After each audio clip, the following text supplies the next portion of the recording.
First on CBS Mornings, we are talking with Christopher Dunn, the man who spent more than 30 years behind bars after being wrongfully convicted of murder. After a roller coaster legal battle, the Missouri Supreme Court paved the way for Dunn's release, and now he is a free man. Dunn and his wife sat down with Aaron Moriarty to talk about what life looks like now. There's a world I haven't seen in 34 years. To see the trees move, to see other people walking, see automobiles driving by. That's life. Christopher Dunn is, in a sense, a real-life Rip Van Winkle, seeing the world with new eyes after 3 decades behind bars. I still can't believe this is actually true. Dunn was convicted of the 1990 murder of 15-year-old Rico Rogers. The only evidence against him was the testimony of 2 children. One was 12, the other 14, who claimed they saw Dunn shoot Rogers. What was the worst part? Waking up every day in prison and thinking to yourself, this is another day that your life don't matter, that you would have been better off if dead. Even after both witnesses recanted, saying they were coerced by police, Dunn remained behind bars. What did you miss the most while you were in prison? I guess the hardest thing to go without is the security of my family. I had some family members that were able to come to the prison and some that weren't. I have nephews I haven't seen since, they were 1 year old. But Dunn, who always maintained his innocence, believed he'd someday be released. When the system chooses to throw you away, you have to ask yourself if you're willing to just settle for it or you're going to fight for it. While his fight for freedom is finally over, he says he will be living with the scars for a long time. I'm 52, about to turn 53. The world has changed. It was not going to wait for me. Still, Dunn has something many inmates don't. So, this is really the first time these last 24 hours that the two of you have been together as man and wife. Yes, it is. Kira Dunn was a journalist once assigned to cover his story. She's now his wife. I don't think we really are believing it's real. We feel like we're dreaming. I know we said to each other, if we wake up the next morning and it's still happening, then we can start to believe it. But I think we're still struggling to believe it.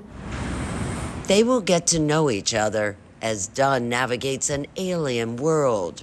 This world right here to me is so foreign that I need a passport to enter it. Is that how you feel? Yeah, sure, because you got to think. I left the institution with only the paperwork that held me in prison.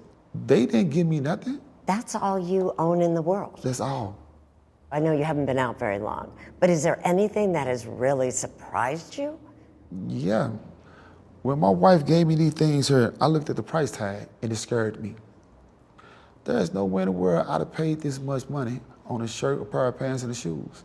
Because you're still living on the prices back from 1990. Exactly. What Dunn does have are a lot of dreams. First on the list, a baseball game in Chicago. You're a St. Louis man and you love the Chicago Cubs? All day, every day. Get mad if you want to. Sorry, St. Louis, but it is what it is. So do you want to go see a Cubs game? I'm going to go see a Cubs game. Oh, Wait, yes. is that important? What else do you want to do? What are like those bucket list things that you now can do? Honestly, I don't have a bucket list. I got a pail. I got a pail. And that pail includes skydiving, scuba diving, and driving across the country to California because that's where Chris and his wife want to celebrate their 10th wedding anniversary. Nate? Yeah, you got a lot of things to make up for. It's been a long time. So they've been married for 10 years, and they've never lived together. That's a big adjustment for anybody. Are they worried about that?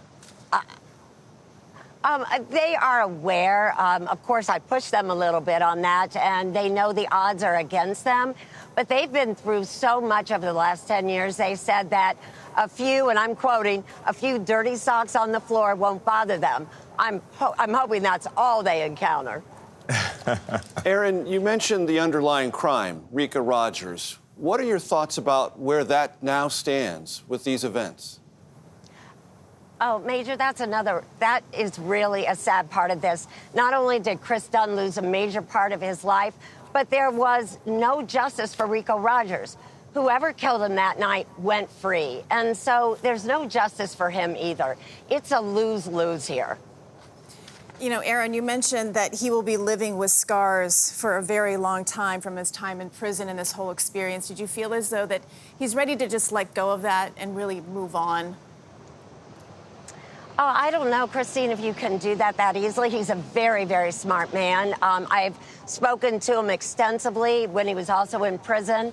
But imagine 34 years, how much he's missed out on. He has his GED. He never got the education he wanted. I think he's got a long road ahead of him. Yeah. All right, Aaron. Thank you so much.